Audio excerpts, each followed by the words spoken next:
कैसे हैं आप सब लोग। उम्मीद करती हूँ खैर खैरियत से होंगे। तो आज का जो हमारा टॉपिक है वो है क्लेजियन। आज हम डिस्कस करेंगे। तो सबसे पहले जो हम डिस्कस करेंगे वो है क्लेजियन की डेफिनेशन देखेंगे, देन कॉजेज़ देखेंगे उसकी, फिर उसके बाद उसके क्लिनिकल फीचर्स देखेंगे, देन उसकी फेट क्या क्या हो सकती है, क्या क्या कॉम्प्लिकेशंस हो सकती हैं क्लेजियन जब हो जाए पेशेंट में, और उसके अलावा क्या क्या ट्रीटमेंट हम देते हैं क्लेजियन में। तो स्टार्ट करते हैं अपनी वीडियो। तो सबसे पहले अगर हम डेफिनेशन देखें तो क्लेजियन बेटे क्या होती है। क्लेजियन जो है वो होती है स्टीराइल इन्फ्लेमेटरी लाइपोग्रैनुलोमा हो जाता है हमारे पास मेबोबियन ग्लैंड। सबसे पहले आपको ये मैंने पिछली वीडियो में बताया था कि जो हमारा आईलिड है आई का, ठीक है, ये सपोज करें, ठीक है, ये आई है। अब जो आई के बाहर वाली ये जो आईलिड है, तो इसमें हमने कहा था कि एक टॉर्सल प्लेट होती है, ठीक है। टॉर्सल प्लेट हमने कहा था कि उसमें जो है ना मेबोबियन ग्लैंड्स होते हैं। मेबोबियन ग्लैंड्स क्या थे, हमने कहा था कि जो अपर आईलिड है उसमें हमारे पास थे 30 से 40, और जो लोअर आईलिड था उसमें जो हमारे पास थे 20 to 30, ठीक है, ये ग्लैंड्स हमारे पास थे। अब ये जो टार्सल प्लेट के अंदर जो ग्लैंड्स पड़े हैं, यही जो हैं, ये जो है जब इनकी सक्रीशन हमारे पास क्लोज हो जाए, या ये जो है इनकी सक्रीशन किसी इन्फेक्शन की वजह से या कोई भी ऐसी अननोन काज की वजह से अगर इनकी सक्रीशन आना बंद हो जाए इन टॉर्सल प्लेट से, तो है क्या होता है, उस जगह पे ना जो है ना स्वेलिंग होना शुरू हो जाती है आईलिड के ऊपर।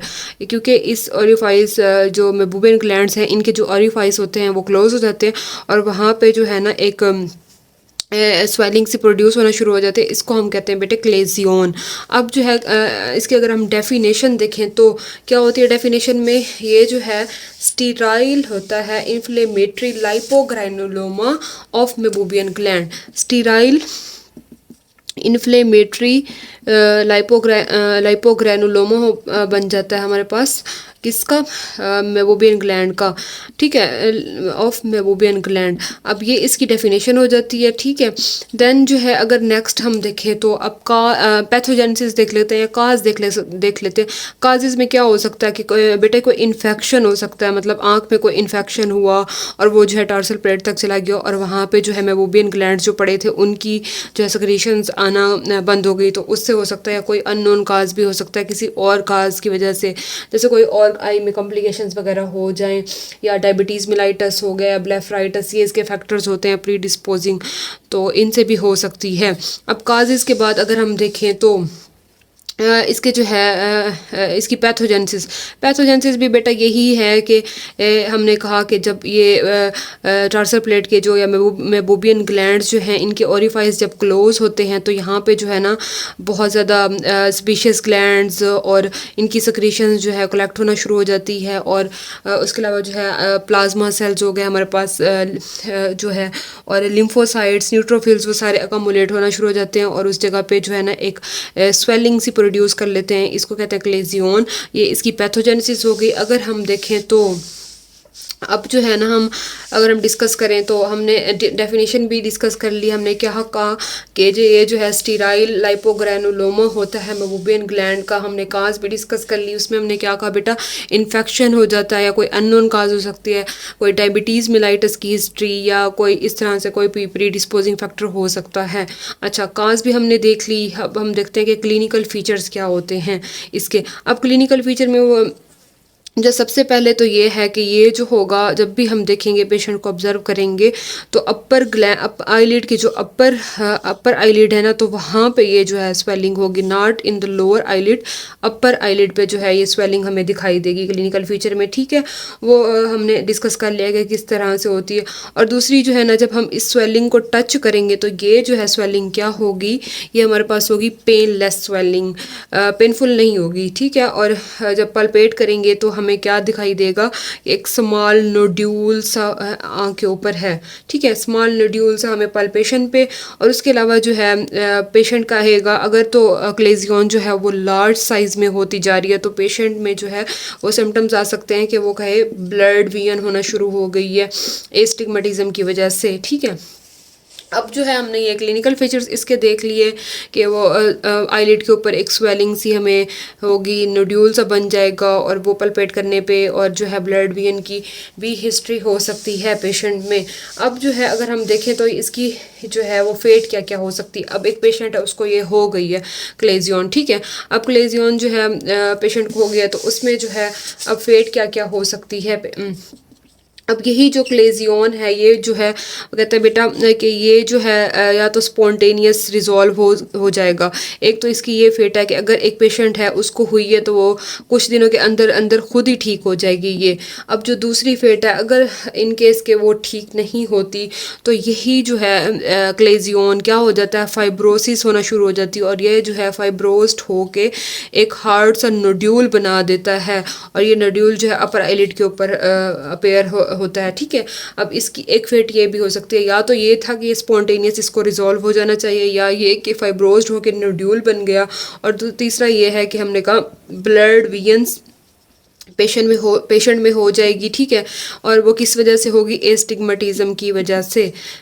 एस्टिग्मेटिज्म की वजह से जो है ब्लड वीन इसकी ये भी फेट हो सकती है।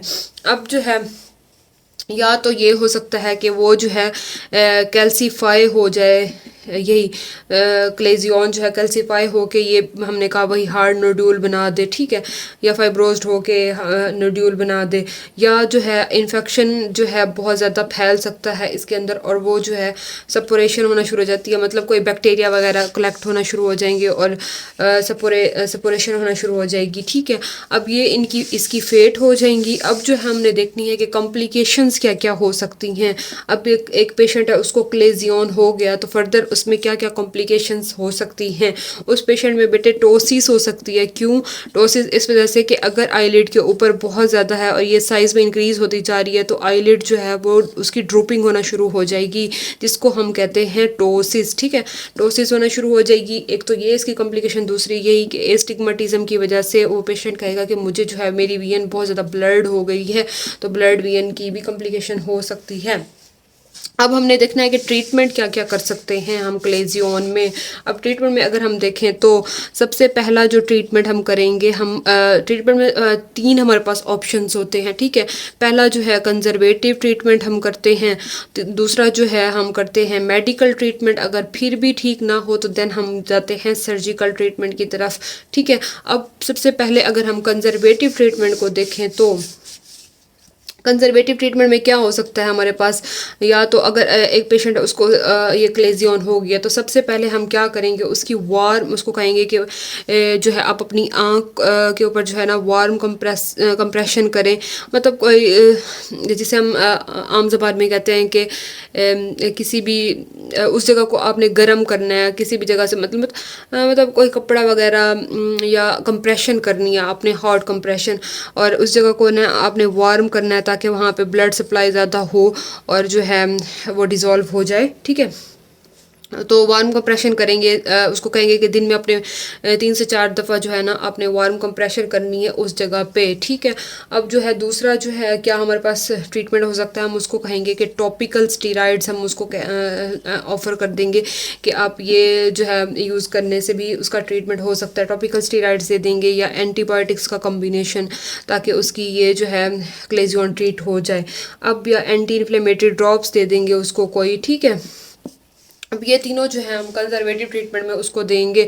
अब जो है अगर हम मेडिकल ट्रीटमेंट देखें तो मेडिकल ट्रीटमेंट में क्या हो सकता है, मेडिकल ट्रीटमेंट में हम वही उसको कार्टिकोस्टेरॉइड का इंजेक्शंस दे देंगे, कार्टिकोस्टेरॉइड का इंजेक्शन देंगे ताकि जो है वो जो क्लेजियन है वो ट्रीट हो जाए, या फिर हम देंगे उसको ट्राईएमसिनोलोन जो है एसीटोनाइड, वो जो है हम देंगे उसको ट्राईएमसिनोलोन एसीटोनाइड। ये जो है हम बेटे क्या करेंगे 0.1 to 0.2 ml जो है हम इंजेक्ट कर देंगे, किसमें, डायरेक्टली इनटू कंजक्टाइवा में, जहाँ पे मतलब स्वेलिंग है तो हम कंजक्टाइवा में उसका ये इंजेक्शन लगाएंगे तो जो है अगर वो जो नोड्यूल बन गया तो वो डिज़ोल्व होना शुरू हो जाएगा और क्लेजियन जो है ट्रीट हो जाएगी।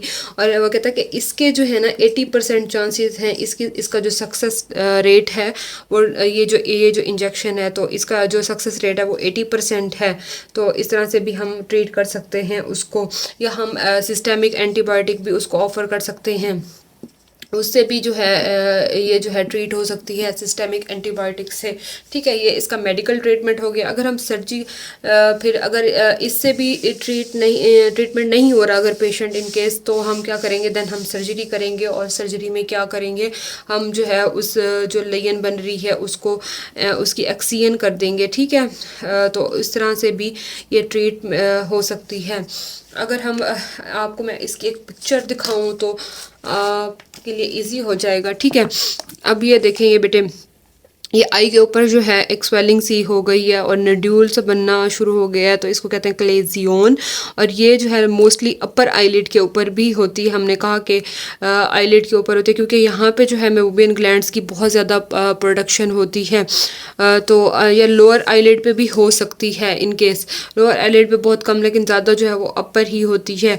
और इन्होंने फिर अंदर कंजक्टाइवा को वो करके कंजक्टाइवल कंजेशन है ओवर द क्लेजियन। और यहाँ पे हमने कहा कि हम क्या करते हैं, ट्राईएमसिनोलोन एसीटोनाइड का जो है 0.1 to 0.2 ml इंजेक्शन हम जो है इसमें लगा के हम इसको ट्रीट कर सकते हैं एसीटोनाइड का। ठीक है, तो ये जो है वो पेनलेस स्वेलिंग होती है। हमने पढ़ा कि क्या होती है, क्रोनिक स्टेराइल इन्फ्लेमेटरी लाइपोग्रेनुलोमा बन जाता है आईलिड का। फिर हमने काजेज देखी, हमने कहा कि ऑब्स्ट्रक्शन हो सकती है मेबोबियन ग्लैंड की, और किस वजह से हो सकती है, कोई भी इन्फेक्शन की वजह से, अननोन काज की वजह से। अब पैथोजेनेसिस में भी हमने यही कहा, ऑब्स्ट्रक्शन हो रही है ग्लैंड की, जिसकी वजह से क्या होगा, जाइंट सेल और एपिथेलाइड सेल्स जो हैं वो स्पीशीज ग्लैंड के गिर्द सराउंड हो जाएंगे, और प्लाज्मा लिम्फोसाइट सारे ये जो है उस लेन के अंदर होना शुरू हो जाएंगे, और वो जो है अपेरियंटली क्या बना देंगे, हमारे पास स्वेलिंग बना देंगे आईलिड की। अब क्लिनिकल फीचर्स भी मैंने आपको बताया कि पेनलेस होती है और अपर आईलिड में होती है, और हमें स्मॉल नोड्यूल पल्पेट करने पे जो है दिखाई देता है। देन जो है ब्लड भी इन पेशेंट में हो सकती है, किस वजह से एस्टिग्मेटिज्म की। देन हमने पढ़ा कि इसकी फेट क्या क्या हो सकती है। मैंने आपको बताया कि स्पॉन्टेनियस रेजोल्यूशन इसकी फेट हो सकती है। दूसरा ये क्या हो सकता है, लिक्विफाई होके जो है वो मेबोबियन सिस्ट या क्लेजियन सिस्ट बन सकता है, या फाइब्रोस्ड होके हार्ड नोड्यूल बन सकता है, या इन्फेक्टेड हो सकता है, या सपोरेशन हो सकती है। कॉम्प्लिकेशंस में हमने क्या पढ़ा कि मैकेनिकल टोसिस हो सकती है, वो भी किस वजह से, अगर वेट ज़्यादा हो गया क्लेजियन का। देन एस्टिग्मेटिज्म हो सकती है। अब हम डिफरेंशियल डायग्नोसिस का बनाएं तो हम क्या कहेंगे, स्पेशियस ग्लैंड एडिनोमा हो गया है, कार्सिनोमा, ग्रेनुलोमा बन गया है, कोई फंगल इन्फेक्शन हो सकता है। अब ट्रीटमेंट में मैंने आपको बताया कि कंजर्वेटिव है, पहले हम उसको वार्म कंप्रेशन उसको कहेंगे कि करें। दूसरा हमने कहा कि टॉपिकल स्टीराइड्स वो यूज़ कर सकता है, टॉपिकल एंटी इन्फ्लेमेटरी ट्रीटमेंट हो सकता है। मेडिकल में मैंने आपको बताया कि कॉर्टिकोस्टेरॉइड का इंजेक्शन वो यूज़ कर सकता है, या ट्राईएमसिनोलोन एसीटोनाइड उसको हम ऑफर कर सकते हैं कि वो 0.1 to 0.2 ml इंजेक्ट करे इसी लियन में, तो ताकि जो है ट्रीट हो जाए। और इसका सक्सेस रेट हमने क्या पढ़ा कि 80% है। देन जो है सर्जिकल ट्रीटमेंट हमने देखा कि बहुत ज़्यादा कॉमन है, और हम एक्सियन कर देते हैं, और उसके बाद जो है अगर हमने ऑपरेशन कर दिया तो 1 वीक तक हम उसको कहेंगे 3 से 4 दफ़ा जो है आप एंटीबायोटिक स्टीराइड ड्रॉप उसको कहेंगे कि वो आंख में डालते रहें। तो थैंक यू सो मच। उम्मीद करती हूँ आपको क्लेजियन का टॉपिक कवर हो गया होगा। नेक्स्ट फिर इंशाल्लाह हम फर्दर टॉपिक डिस्कस करेंगे। Thank you.